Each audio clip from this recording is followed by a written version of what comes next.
Thank you sir, thank you so much. और आप सभी का बहुत बहुत धन्यवाद। और आज के सेशन में बने रहने के लिए भी, क्योंकि आज का सेशन है हमारा काफी खास। क्योंकि आज के सेशन में आज हम जानेंगे, हेल्थ का सेशन है, हेल्थ के बारे में जानेंगे, मेंटल हेल्थ डिसऑर्डर्स के बारे में डिटेल में समझेंगे। और हम ये भी जानेंगे कि आज हमारे मानसिक स्वास्थ्य का सबसे बड़ा दुश्मन आखिर कौन है।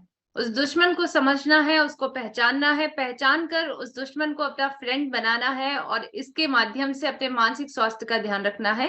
साथ साथ हम किस प्रकार से उस फ्रेंड को, उस पो को फ्रेंड बना सकते हैं, उसके लिए भी आज हमारे पास सॉल्यूशन है। तो आज आप सब अपने अपनी डायरीज और पेन जरूर अपने पास रखें। आप नोट्स बनाएं। नोट्स बनाएंगे तो बेहतरीन तरीके से जो भी इंफॉर्मेशन यहाँ से मिलेगी आप उसको डिटेल में समझ पाएंगे, ग्रैब कर पाएंगे और उसे फील्ड में इस्तेमाल कर पाएंगे। तो चलिए बढ़ते हैं हमारे आज के सेशन की तरफ। आप सभी का बहुत बहुत स्वागत है हमारे आज के सेशन में और आई होप आप सभी स्वस्थ होंगे, यही मेरी मनोकामना है। इसी मनोकामना के साथ हम आज के सेशन की शुरुआत करते हैं। सर एक बार आप मुझे बता दीजिए, स्क्रीन शेयर हो रही हाँ है, जी, शो हो रही है? बिल्कुल हो ओके, रही मैम। थैंक यू आज सर। का जो टॉपिक है हमारा वो क्या है मैम? Sir stress. नहीं, स्ट्रेस वाला तो कल हो गया। निधि मैम, आज का जो टॉपिक है हमारा वो गैस्ट्रो इश्यूज हैं। ओके सर, एक्चुअली मुझे जो इन्फॉर्मेशन मिली है उस इन्फॉर्मेशन के हिसाब से आज का टॉपिक स्ट्रेस है। ओके सर, मैं हाँ, that would be better actually. अगर गैस्ट्रो ले लेंगे तो स्ट्रेस वाला कल दिव्या मैम ने कवर कर लिया था एक्चुअली। Okay sir. ओके, तो आज हम फिर गेस्ट्रो का सेशन ले लेते हैं सर। ओके या प्लीज। जी। आप सभी से मैं माफी मांगना चाहूंगी, ये थोड़ा मिसकम्युनिकेशन का सेक्टर है, हो जाता है। लेकिन हम अपने नए सेशन की तरफ बढ़ते हैं और एक दो मिनट में यहाँ पर स्लाइड अपलोड होती है, तो उसके बाद हम अपने सेशन की शुरुआत करेंगे। हम सभी जानते हैं कि कहीं ना कहीं आज हम सभी एक बहुत ही कॉमन समस्या से पीड़ित हैं। और यह कॉमन समस्या है आज के वक्त में, जिसका नाम है पेट से संबंधित बीमारियां। आज हम सभी जानते हैं कि पेट से संबंधित बीमारियां एक बहुत मूल कारण बन चुका है हर एक व्यक्ति की हेल्थ को खराब करने का। और यह समस्या ऐसी है जो कहीं ना कहीं हम रिकॉग्नाइज ही नहीं करते हैं, इसको हम समझते ही नहीं है कि इस समस्या में भी कुछ हो सकता है, या फिर आज इसके कारण हमें किसी प्रकार की ये एक प्रकार की प्रॉब्लम है, हम इसको डिजीज ही नहीं समझते हैं। लेकिन ये एक प्रकार की डिजीज है और इससे हमें फाइट करना है। और आज इससे फाइट करने का आप सभी को सॉल्यूशन मिलेगा। तो आज का जैसे ही हमारा सेशन शुरू होता निधि है। मैम, आप जब तक स्लाइड करें, मैं एक दो चीजें अपने पर्सनल अनुभव के आधार पे शेयर करना चाहता हूँ कुछ साथियों जी को। सर, मैं श्योर। अपॉर्चुनिटी के रूप में ले रहा हूँ। जी सर। तो मैं नेचुरोपैथी से बहुत जुड़ा हुआ हूँ और नेचुरोपैथी से आई थिंक मैं कितना 15 साल से जुड़ा हुआ हूँ। सो नेचुरोपैथी का पूरा फोकस इसी चीज़ को रहता है कि अगर हमारा डाइजेशन प्रॉपर रहेगा तो फिर कोई भी प्रॉब्लम हमारे शरीर में नहीं आएगी, और अगर डाइजेशन में कुछ इशू रहेंगे तो फिर बहुत सारी प्रॉब्लम्स वहीं से क्रिएट होना स्टार्ट हो जाती हैं। सो दो तीन चीज़ें जो मैंने सीखी हैं पिछले 15 सालों में। एक तो ये सीखा है कि हम लोग कच्चे भोजन को और पके हुए भोजन को दोनों को एक साथ में शामिल नहीं करें। किस प्रकार से? जैसे अगर हम लोग खाने से पहले सलाद खाना चाहिए, हमें खाने के बीच में सलाद नहीं खाना चाहिए। मतलब जैसे आप ककड़ी खा रहे हैं, आप खीरा खा रहे हैं, आप टमाटर खा रहे हैं, तो वो कच्चा भोजन है। सब्जी है, रोटी है, वो पका हुआ भोजन है। तो आयुर्वेद ये कहता है, आयुर्वेद नहीं कहूंगा मैं, प्राकृतिक चिकित्सा ये कहती है कि आप पहले कच्चा भोजन खा लीजिए, जितना भी सलाद आपने खाना है वो खा लीजिए। अगर हो सके तो उसके बीच में कुछ गैप दे दीजिए, आप 10 मिनट का, 15 मिनट का, आधा घंटे का हो तो बहुत अच्छा है। लेकिन उतना नहीं रहता है जनरली, प्रैक्टिकली हमारे पास में। कहीं हम लोग किसी के घर खाना खाने गए हैं, रेस्टोरेंट में बैठे हैं, तो उस स्थिति में क्या कीजिए, पहले जितना भी स्लैड है आपका, वो पूरा कंप्लीट कर लीजिए। उसके बाद में जब पका हुआ भोजन खाना स्टार्ट करें तो फिर पका हुआ भोजन ही खाइए, फिर बीच में कच्चा भोजन मत लेके आइए। तो ये हमारा बहुत हेल्प करता है हमारे डाइजेशन को लेके। और प्राकृतिक चिकित्सा ये भी कहती है कि जितना हो सके हमें कच्चा भोजन खाना चाहिए, पका हुआ भोजन कम से कम। ये तो शायद संभव नहीं होगा कि हम पका हुआ भोजन बिल्कुल ही छोड़ दें, लेकिन जितना हम लोग कम से कम उसको कर सकते हैं उतना हमें करना चाहिए। उसके बहुत सारे फायदे हैं। हम अंकुरित करके उसको खा सकते हैं, भिगो के खा सकते हैं, लेकिन अगर आपने उसको अग्नि पे रख दिया है, उसको पका दिया है, तो उसकी न्यूट्रिशन वैल्यू भी कम हो जाती है, डाइजेशन में भी प्रॉब्लम होती है, तो बहुत सारे इश्यूज हो जाते हैं। इसको सिंपली अगर हम लोग देखें तो जो कच्चा भोजन हम लोग करते हैं उसके डाइजेशन में हार्डली 3 से 4 घंटे लगते हैं, और पका हुआ भोजन करने में 8 से लेके 12-15 घंटे तक का एक टाइम ड्यूरेशन रहता है। सो इन दो चीज़ों का अगर आप इस्तेमाल करेंगे तो मुझे लग रहा है डाइजेशन से रिलेटेड जो इश्यूज हैं आपके, वो काफ़ी हद तक कम हो जाएंगे। और निधि मैम अगर मुझे परमिट करेंगे तो लास्ट में फिर मैं कुछ बात करना चाहूँगा इस सब्जेक्ट पे। सो जी sir. Over to you ma'am. Thank you sir, thank you so much. और जैसे कि सर ने बताया कि कुछ हमें एहतियात बरतने चाहिए, स्पेशली जब हम डाइजेशन के बारे में बात करते हैं, क्योंकि डाइजेशन एक ऐसी चीज है, अगर आपका पेट सही है तो आपकी बॉडी के हर एक सिस्टम बेहतरीन तरीके से काम करते हैं। और ऐसा कहा जाता है कि बीमारी का उदय आपके पेट से ही होता है। अगर आपका पेट खराब होता है तो यानी अनेकों प्रकार की बीमारियों को आप यहाँ पर न्योता दे रहे हैं।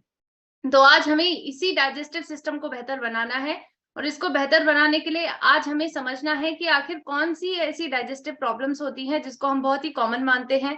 हम इसको बीमारी के रूप में भी नहीं देखते हैं, लेकिन ये बीमारी है और इसे बीमारी की तरह ही हमें देखना है।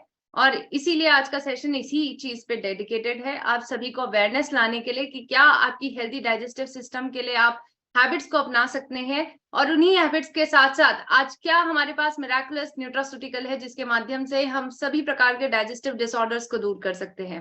तो आइए चलते हैं अपने सेशन की तरफ।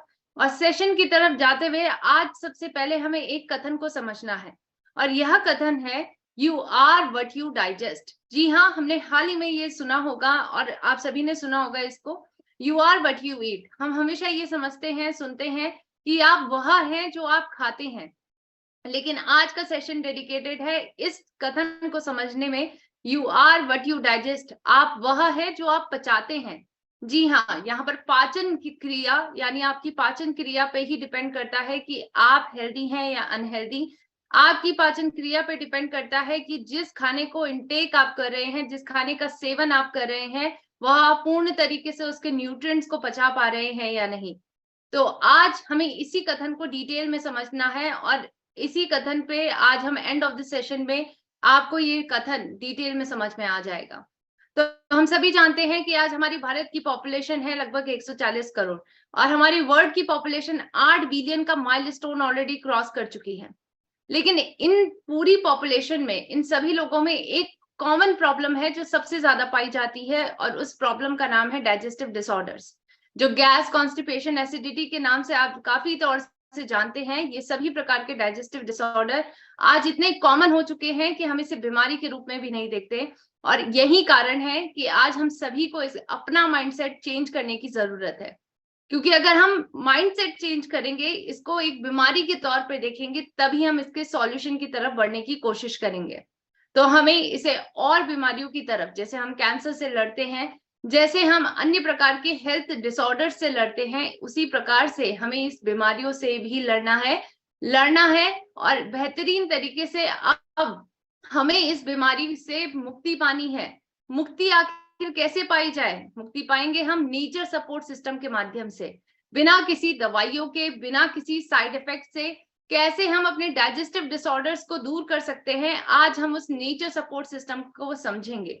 लेकिन आज इसको समझने के लिए आप सभी को सबसे पहले ये जानना चाहिए कि आखिर स्ट्रॉन्ग डाइजेस्टिव सिस्टम होता क्या है, किसको हम बेहतर पाचन क्रिया कह सकते हैं, या फिर कौन सी ऐसी डेफिनेशन है जिसको हम कह सकते हैं कि आपका स्ट्रॉन्ग डाइजेस्टिव सिस्टम है। देखिए, अगर आप डाइजेशन के बारे में बात करें तो डाइजेशन हम सभी जानते हैं कि एक पूरी प्रक्रिया है, यानी एक ऐसी मेटाबॉलिक प्रोसेस है जिसमें यांत्रिक तौर से और रासायनिक तौर से हम खाने को छोटे छोटे घटकों में तोड़ते हैं, और यही छोटे छोटे घटक हमारी बॉडी यूटिलाइज करती है। जी हाँ, हमारी बॉडी कॉम्प्लेक्स खाने को नहीं एब्जॉर्ब कर पाती, वह सिंपल खाने को ही एब्जॉर्ब करवाती है, और इसी कारण से ये डाइजेशन की प्रोसेस हमारी बॉडी में बेहतरीन तरीके से होनी चाहिए। ये एक बहुत ही सिंपल और बहुत ही रिक्वायर्ड मेटाबॉलिक प्रोसेस है। और इसीलिए आज हमें इस डाइजेशन की प्रोसेस को डिटेल में समझना है। देखिए, जब डाइजेस्टिव सिस्टम में की बारे में हम बात करें, पाचन क्रिया के बारे में हम बात करें, तो पाचन क्रिया इस प्रकार से होती है कि आप अपने मुंह के जरिए खाने को लेते हैं। जब आप खाने को लेते हैं तो आपके मुंह में कुछ एक प्रकार के सैलिवरी एमाइलेज नामक एंजाइम का प्रोडक्शन होता है, यह आपके लार में पाई जाती है, और इसी के कारण आपका आधा खाना आपके मुंह पे ही डाइजेस्ट होता है। जी हाँ, आपके मुंह पे खाने में जो कॉम्प्लेक्स कार्बोहाइड्रेट हैं, उनको सिंपल कार्बोहाइड्रेट में तोड़ा जाता है, और इसी के माध्यम से जब वहां अंदर जाते हैं, इजोफेगस यानी फूड पाइप के माध्यम से ये हमारे पेट में जाता है खाना, जो एक प्रकार से लिक्विडी टच में कन्वर्ट हो चुका होता है। और जब हमारे स्टमक में ये जाता है तो स्टमक में कई प्रकार के एंजाइम्स है जिसका प्रोडक्शन होता है, और प्रोटीन को, कॉम्प्लेक्स प्रोटीन को सिंपल प्रोटीन में यानी अमीनो एसिड में कन्वर्ट किया जाता है, फैट को फैटी एसिड में कन्वर्ट किया जाता है। इसी प्रकार से बड़े बड़े घटकों को छोटे छोटे घटकों में तोड़ा जाता है। हमारे स्मॉल इंटेस्टाइन के माध्यम से इस न्यूट्रिएंट्स का एब्जॉर्प्शन होता है, और यही एब्जॉर्प्शन की क्रिया, यही अवशोषित करने की क्रिया आज हम सभी को जानने की जरूरत है। जी हाँ, अगर आपका खाना बेहतरीन तरीके से एब्जॉर्ब होगा स्मॉल इंटेस्टाइन में, लार्ज इंटेस्टाइन में, तभी आप खाने के अंदर के सभी प्रकार के न्यूट्रिएंट्स को अपनी बॉडी में ले पाएंगे और खाने को बेहतरीन तरीके से पचा पाएंगे। तो खाने को पचाने का मतलब है आपकी एब्जॉर्प्शन क्षमता, आपकी अवशोषित करने की क्षमता, आपके इंटेस्टाइन की अवशोषित करने की क्षमता, और यही strong system, strong digestive system की परिभाषा है। यानी अगर आपके एब्जॉर्प्शन की प्रक्रिया बेहतर होगी, आप सभी प्रकार के न्यूट्रिएंट जो आपके खाने में पाए जाएंगे उसका इस्तेमाल कर पाएंगे, उसको अपने अंदर अवशोषित कर पाएंगे, और इसी के माध्यम से आपको वो सभी न्यूट्रिएंट्स मिलेंगे। तो यहाँ पर अगर हम डाइजेशन की प्रोसेस के बारे में बात करें तो हम सभी ने ये समझा कि पूरी प्रक्रिया आखिर क्या होती है, क्या डाइजेशन होता है, स्ट्रॉन्ग डाइजेस्टिव सिस्टम आखिर किसको कहते हैं। लेकिन अब बात आती है कि स्ट्रॉन्ग डाइजेस्टिव सिस्टम हमने समझ तो लिया, लेकिन डाइजेशन की प्रोसेस आखिर शुरू कहाँ से होती है। तो इसके लिए, इसको समझने के लिए आज मैं आपको एक ये छोटा सा हिंट यहाँ पर देना चाहूंगी। एक इमेजिनेशन की प्रोसेस है। आप सभी अपनी आंखें बंद करें।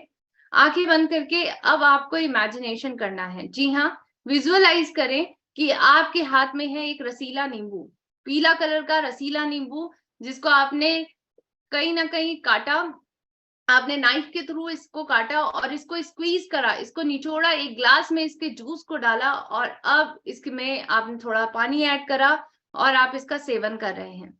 जब भी हम, आप सभी अपनी आंखें खोल सकते हैं, जब भी हम कुछ ऐसे खट्टे पदार्थ को सोचते हैं, नींबू को सोचते हैं, विजुअलाइज करते हैं, तो आप सभी जानते हैं कि कहीं ना कहीं हमारे मुंह पे लार का स्त्राव होता है, जिसको हम कहते हैं कि हमारे मुंह पे पानी आ जाता है। तो इसी प्रकार से जब हम बहुत भूखे होते हैं तो हम अपने फेवरेट खाने को कहीं ना कहीं विजुअलाइज करते हैं, और इसके माध्यम से हमारे मुंह पे लार का स्त्राव होता है, जिसको हम कहते हैं हमारे मुंह पे पानी आ रहा है। तो आज ये मुंह पे पानी आने की प्रक्रिया को आपको समझना है, क्योंकि ये मुंह पे पानी आना ही आज आपके डाइजेस्टिव सिस्टम को बेहतर बनाएगा। जी हाँ, लार का स्त्राव आपके मुंह पे इनफ होना जरूरी है जब हम खाना खा रहे हैं, क्योंकि इसी लार के माध्यम से, जैसा कि मैंने आपको स्टार्टिंग में भी बताया, कि लार के अंदर आपके एक सेलेवरी एमाइलेज नाम का एक एंजाइम होता है, जिसके माध्यम से कॉम्प्लेक्स कार्बोहाइड्रेट को सिंपल कार्बोहाइड्रेट में तोड़ा जाता है। यानी आपके खाने का आधा डाइजेशन कहीं ना कहीं आपके मुंह पे ही हो जाता है, और इसीलिए इस लार का बेहतरीन रोल अदा करता है ये डाइजेशन की प्रोसेस में, और इसी लार का प्रोडक्शन आज कहीं ना कहीं हमारे ब्रेन से जुड़ा हुआ है। तो आज आप सभी को ये बेहतरीन तथ्य को जानने की जरूरत है कि हमारा डाइजेशन आखिर शुरू कहाँ से होता है। हमारे डाइजेशन की शुरुआत मुंह से नहीं, बल्कि हमारे माइंड से होती है। जी हाँ, ये माइंड ही है जो बहुत बड़ा गेम यहाँ पर खेलता है। अगर आपका ब्रेन शांत है, अगर बहुत तनाव से मुक्त है, तो आप बेहतरीन तरीके से अपने खाने को डाइजेस्ट कर पाएंगे, क्योंकि आपके मुंह में लार का स्त्राव बेहतरीन तरीके से होगा, इनफ होगा, जो आपके खाने को कहीं ना कहीं सिंप्लीफाइड बनाएगा। तो आज आप सभी को ये तथ्य को समझना है, और इसी तथ्य को समझकर आज आपको इस गट ब्रेन एक्सिस को समझना है। जी हाँ, आपका ब्रेन आपको शांत रखना है अगर आप चाहते हैं अपनी डाइजेशन की प्रक्रिया को बेहतर बनाना। तो आज आपकी गट की हेल्थ आपकी ब्रेन की दशा पर कहीं ना कहीं निर्भर होगी। तो आज आपको सबसे पहली लाइफस्टाइल मॉडिफिकेशन करने की कौन सी जरूरत है? जी हाँ, आज अगर आप चाहते हैं कि अगर आपका डाइजेस्टिव सिस्टम बेहतर हो, आप सभी प्रकार के डाइजेस्टिव डिसऑर्डर से दूर रहें, तो उसके लिए सबसे पहला लाइफस्टाइल मॉडिफिकेशन है, आज आपको अपने खाना खाने की प्रक्रिया, जो हमारी आदत है, उन आदतों में बदलाव लाना है। सबसे पहला बदलाव है कि आप किसी काम को करते करते खाना ना खाएं। आज हम जानते हैं कि हम सभी एक बिजी शेड्यूल जीते हैं। जी हाँ, एक ऐसी भागदौड़ की जिंदगी जिसमें हमारे पास काम करने का वक्त तो है, लेकिन खाना खाने का वक्त बिल्कुल नहीं है। और इसी वजह से हम कुछ काम करते करते खाना खाते हैं, मोबाइल चलाते चलाते खाना खाते हैं, टीवी देखते देखते खाना खाते हैं। और यही आदत सबसे भयानक आदत है। जी हाँ, सबसे बुरी आदत है, जो आपके डाइजेशन की प्रोसेस को कहीं ना कहीं स्लो डाउन कर रही है। तो आज आपको क्या करना है? आज आपको 15 मिनट कम से कम अपने खाने के लिए जरूर निकालने हैं। अपने ब्रेन को यहाँ पर आपको मनाना है कि उसको खाना खाना है। तो उसके लिए आपको क्या करना है? आपको आंखें बंद करनी है। खाना खाने से पहले सभी प्रकार के उपकरणों को अपने आप से दूर रखना है। मोबाइल टीवी को स्विच ऑफ करना है और अपने आप को डाइनिंग टेबल के सामने आराम से बैठे अपने खाने को अच्छे से लगाएं और आंखें बंद करके 3 बार लंबी गहरी सांस लें और छोड़ें। जब आप ऐसा करेंगे तो आपका ब्रेन तनाव से मुक्त हो जाएगा, वह खाने के लिए तैयार होगा। और अगर आपका ब्रेन तैयार होगा तो आपके मुंह पे लार का स्त्राव बेहतरीन तरीके से होगा, और जिसके माध्यम से आपके खाने का डाइजेशन आपके मुंह पे ही बेहतरीन तरीके से हो जाएगा। तो आज आपको इस लाइफस्टाइल मॉडिफिकेशन को अपनाना है। अगर आप अपनाएंगे तो सभी प्रकार के डाइजेस्टिव डिसऑर्डर से दूर रह पाएंगे। बढ़ते हैं अपने दूसरे लाइफस्टाइल मॉडिफिकेशन की तरफ, जो आप सभी को अपनाना है अच्छे डाइजेशन के लिए। और वो दूसरा लाइफस्टाइल मॉडिफिकेशन है कि आपको खाने को चबा चबा के खाना है। हमने इस तथ्य को हमेशा बचपन से सुना है। हम जानते हैं कि हमारे पेरेंट्स, हमारे टीचर्स, हमारे गुरुजन या फिर हमारे एल्डर्स हमेशा ये कहते थे कि खाने को अच्छे से चबाओ, जल्दी जल्दी खाना मत खाओ। लेकिन आज हम क्या करते हैं? वक्त की कमी के होने के कारण हम खाना अच्छे से चबाते ही नहीं है, और इसीलिए आज हमें सभी प्रकार के डाइजेस्टिव डिसऑर्डर्स को देखना पड़ता है। तो आप सभी को अब क्या करना है? आज आप सभी को मैं बताऊंगी कई प्रकार से आपको लाइफस्टाइल मॉडिफिकेशंस लाने की जरूरत है, जिसमें खाने को अच्छे से चबाना है। कैसे चबाना है, क्या हम कर सकते हैं, इसके लिए कुछ हिंट है जो मैं आज आप सभी को देना चाहूंगी, कुछ टिप्स हैं जो मैं आपको देना चाहूंगी। सबसे पहला टिप है कि आपको अपने खाने को बाहरी तौर से ही तोड़ के रखना है। यानी जब आप अपनी प्लेट पर खाना रखते हैं तो खाने को छोटे छोटे पीसेस में बाहरी तौर से ही तोड़ के रखें। आपकी रोटी है, रोटी को आप छोटे छोटे पीसेस में तोड़ के रखें। सब्जी है, सब्जी को छोटे छोटे पीसेस में काट के रखें। सैलेड है, सैलेड को भी छोटे छोटे पीसेस में काट के रखें। अगर आप इस प्रकार से खाने को अपनी प्लेट में रखेंगे तो छोटे पीसेस के माध्यम से जब आप उसका सेवन करेंगे तो उसको बेहतरीन तरीके से चबा पाएंगे, कंपैरेटिवली इस चीज के कि आप खाने को बड़े बड़े पदार्थों में तोड़ रहे हैं और फिर आपके मुंह को इतना ज्यादा एफर्ट लगाना पड़ रहा है कि वो खाने को छोटे छोटे पीसेस में तोड़े।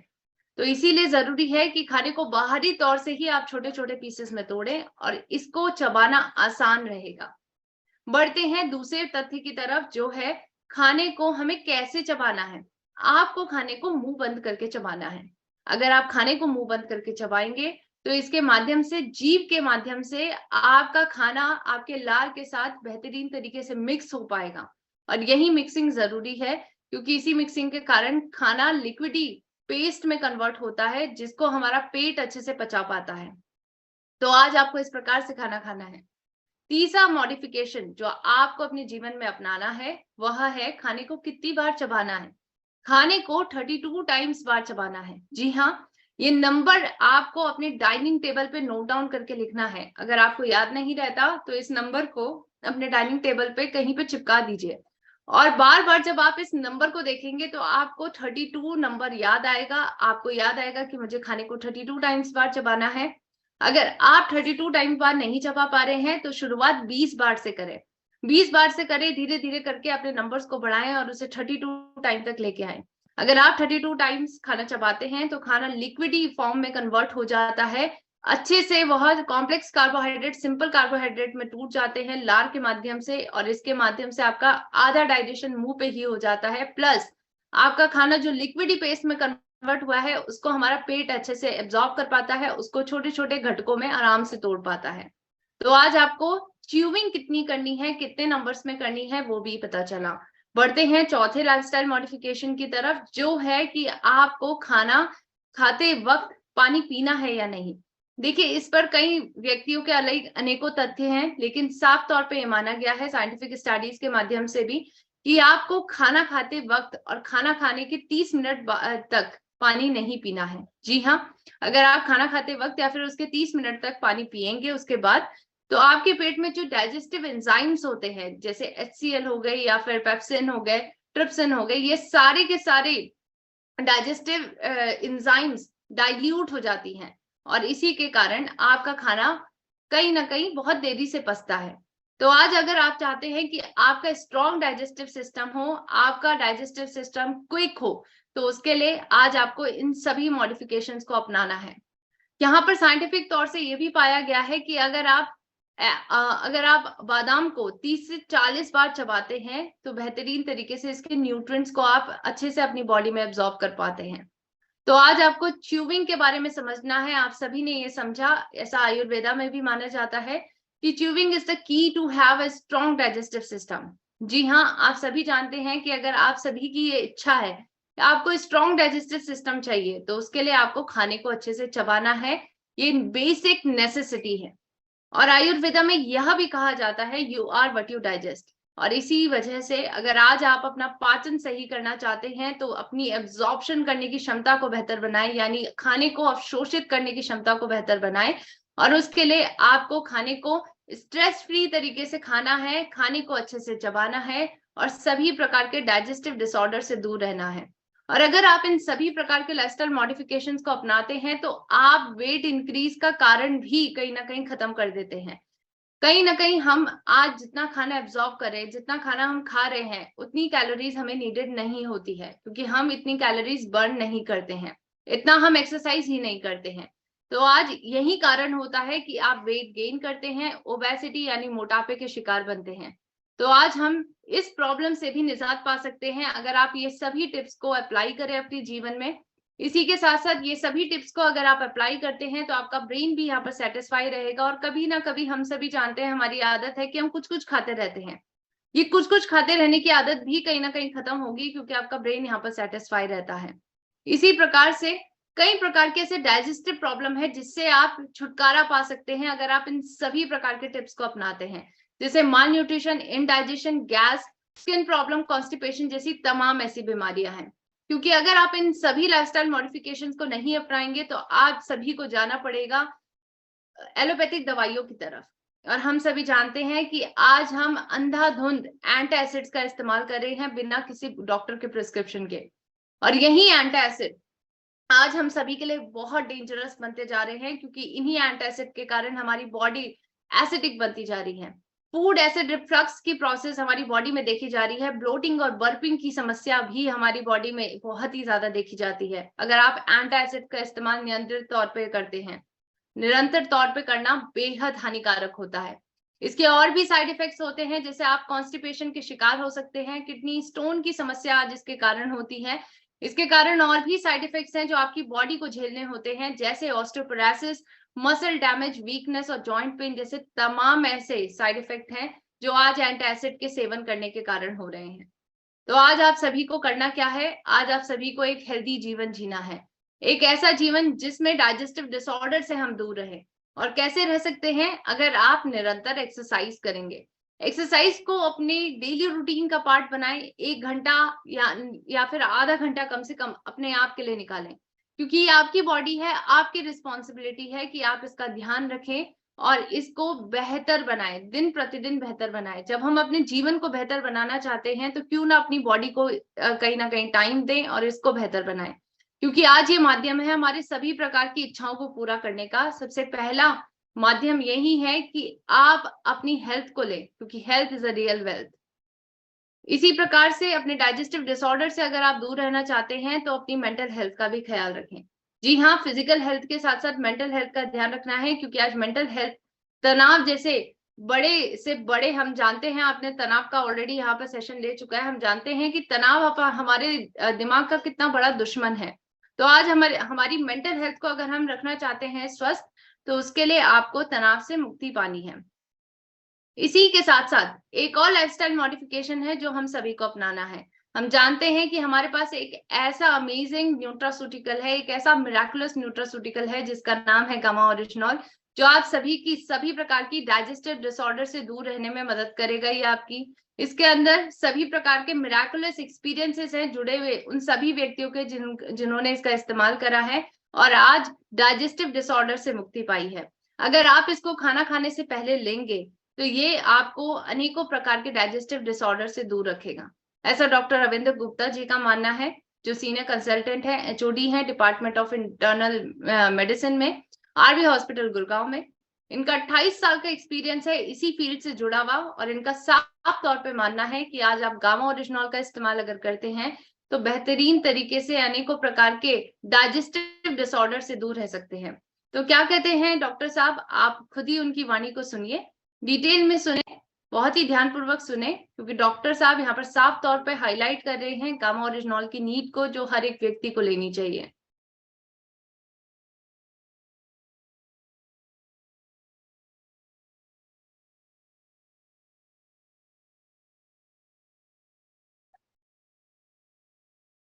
सर साउंड शेयर हो रही है सर? नहीं। ओके।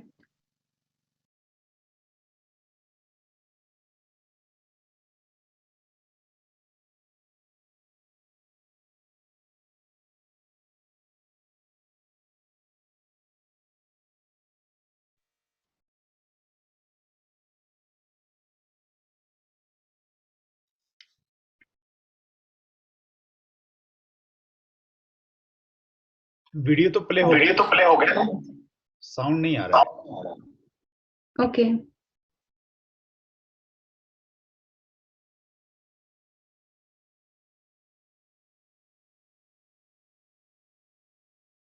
सर वीडियो प्ले हुआ? नहीं, अभी नहीं हुआ, बीच में एक बार हो गया था। ओके।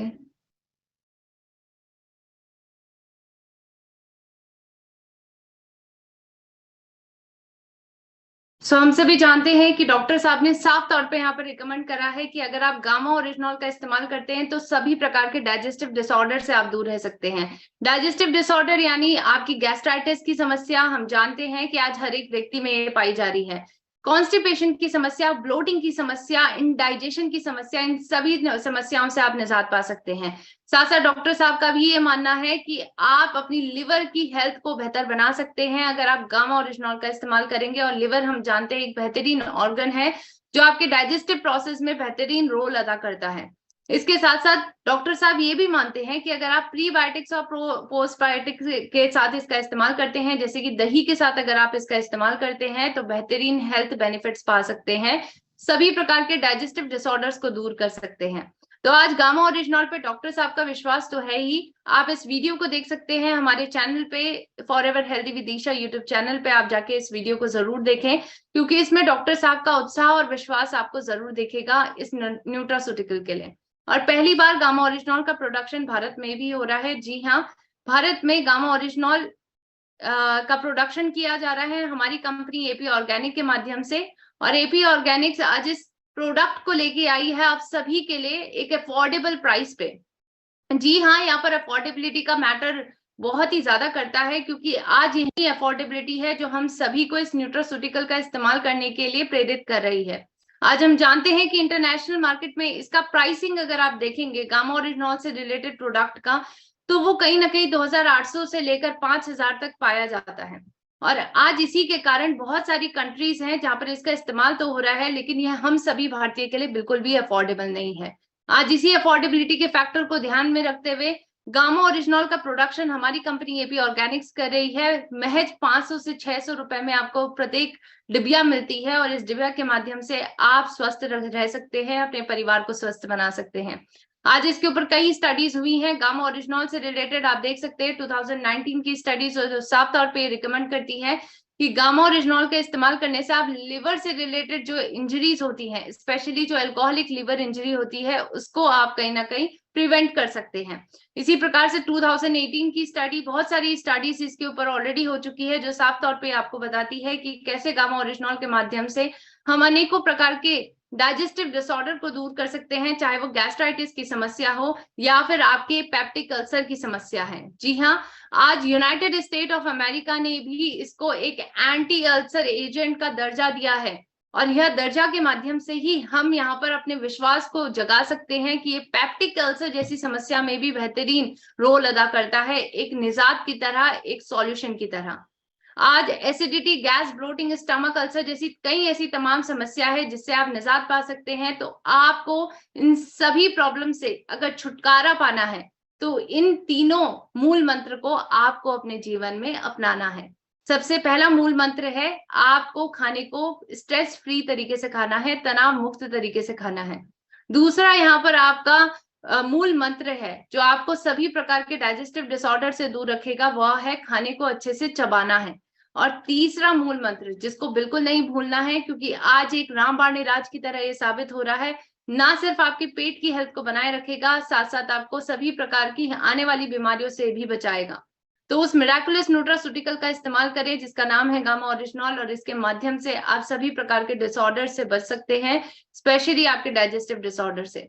तो आप सभी इन तीनों मूल मंत्र को अपनाएं और सभी प्रकार के डाइजेस्टिव डिसऑर्डर से दूर रहें। इसी के साथ साथ forever healthy Vidisha YouTube channel को जिन भी व्यक्तियों ने सब्सक्राइब नहीं करा है वो बिल्कुल सब्सक्राइब करें, क्योंकि इसमें आपको कई ऐसी इंफॉर्मेशन है जिसके माध्यम से आप अपने जीवन को बेहतर बना सकते हैं, अपने जीवन को रोगों से मुक्त बना सकते हैं। इसके अंदर ये सभी इंफॉर्मेशन आपको मिलेगी।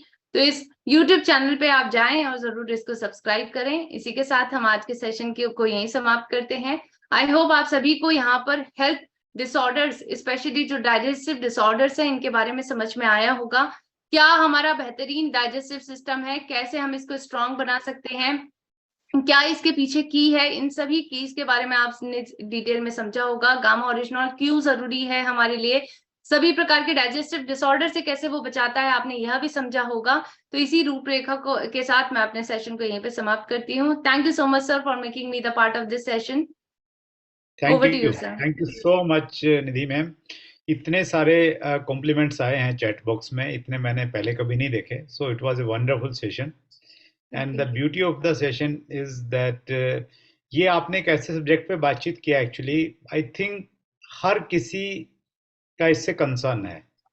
कोई भी व्यक्ति ये नहीं कह सकता कि वो 100% बिल्कुल एकदम 100% उसका डाइजेशन बिल्कुल एकदम प्रॉपर है, क्योंकि शुरुआत से ही हमारा जो लाइफस्टाइल बन गया है उससे कहीं ना कहीं प्रॉब्लम क्रिएट होने लग जाती हैं कहीं ना कहीं।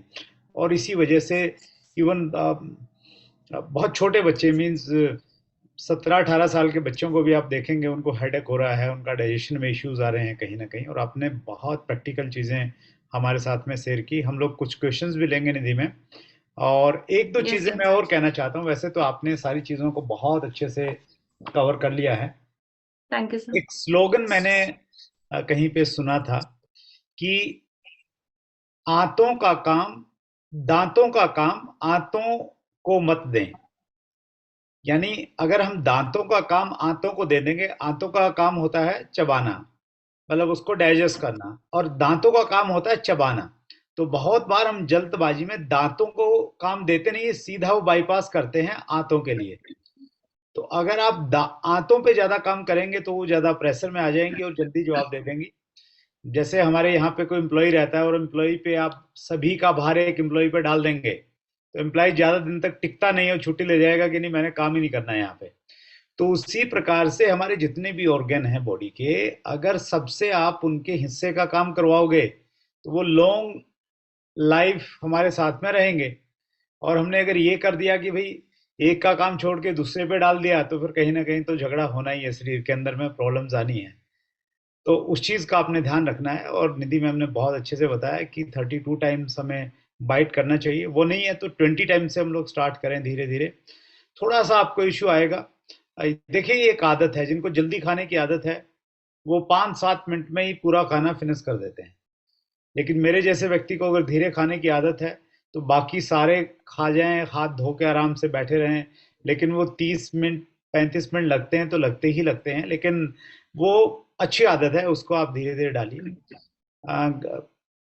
मेरे पिताजी की उम्र है 78, और वो बिल्कुल पूरी तरह से स्वस्थ हैं, और उनके स्वस्थ होने का एक बड़ा कारण ये है कि वो बहुत धीरे धीरे खाना खाते हैं, चबा चबा के खाते हैं। मुझे लग रहा है 32 बार से भी ज़्यादा खाते होंगे। और वो बिल्कुल अपना अपनी मस्ती में खाते हैं, जैसे निधि मैम ने कहा, कोई गैजेट दूर नहीं है, कुछ नहीं, बिल्कुल वो पूरे आनंद के साथ में उसको भोजन का आनंद लेते हैं, और वो एक बड़ा कारण है कि वो कभी भी बीमार नहीं होते और ऑलमोस्ट स्वस्थ रहते हैं हमेशा। हेल्दी हैं, 2 टाइम वॉक करते हैं बहुत अच्छे से। तो डाइजेशन बहुत इम्पोर्टेंट है हमारे लिए। आपने इस चीज़ को बहुत अच्छे से कवर किया। खाने के बीच में पानी हमें नहीं पीना चाहिए। मैं बहुत पीता था, बहुत ज़्यादा पानी पीता था, लेकिन वो एक हैबिट बुरी थी, लेकिन उसको धीरे धीरे अब छोड़ा, तो अब पिया ही नहीं जाएगा। आप ये कहेंगे आप 2,000 रुपये ले लो, लेकिन बीच में खाने पानी पी लो, तो पानी पीना मतलब ऐसा लगता है कि जैसे मतलब पिया ही नहीं जाएगा खाने के बीच में पानी। तो वो आदत अगर आपकी पड़ गई, और ये एक लाइफस्टाइल है, तो इसको पूरी फैमिली में आप लेके आइए। जैसे हमारे पूरे घर में बीच में कोई भी पानी नहीं पीता है, डाइनिंग टेबल पे खाने के साथ में कभी पानी रखा ही नहीं जाता है। और मेहमान आते हैं, चूंकि आदत नहीं है पानी रखने की, तो मेहमान आ गए तो भी पानी नहीं रखा जाता। और कई बार बड़ी ऑकवर्ड सिचुएशन हो जाती है जब बीच में कोई बोलता है कि पानी मिलेगा क्या, क्योंकि वो आदत में नहीं है शामिल वो चीज़। तो ये इस प्रकार की कुछ चीज़ों का हम ध्यान रखें, और अगर इनका हम इतना इस्तेमाल नहीं कर पा रहे हैं, ध्यान नहीं रख पा रहे हैं, तो गामाओरिजिनोल की एक टेबलेट अगर हम लोग खाने से पहले ले लेंगे, तो उसके मल्टीपल बेनिफिट्स हैं। मतलब इतना ऑलराउंडर प्रोडक्ट है ये, बहुत सारे बेनिफिट हैं। और अभी तो रिसर्च होती जा रही है इसमें, पता नहीं किन किन चीज़ों को ये ठीक करता जा रहा है। तो it is a wonderful product, चमत्कारी यस। प्रोडक्ट है ये। और राइट, दैट्स ग्रेट। एक चीज़ मैं और कहना चाहूँगा अपने अनुभव के आधार पे, फिर हम लोग क्वेश्चन लेते हैं। मैंने एक मॉर्निंग सेशन अटेंड किया था, देश की एक बहुत बड़ी डाइटिशियन है अंकुश भाटिया। तो उन्होंने उस सेशन में ये बोला कि हमारे देश में एक आदत सी डल गई है, एक ऐसा कल्चर पैदा हो गया है कि हम लोग कार्बोहाइड्रेट्स बहुत खाते हैं अपने खाने में। ब्रेकफास्ट में भी कार्ब ले रहे हैं, लंच में भी, डिनर में भी, और हमें इतने कार्ब की आवश्यकता है ही नहीं। अगर हम लोग अफोर्ड कर सकते हैं, तो हमें फ्रूट्स और वेजिटेबल ज़्यादा से ज़्यादा खाना चाहिए। ये मैंने एक मॉर्निंग सेशन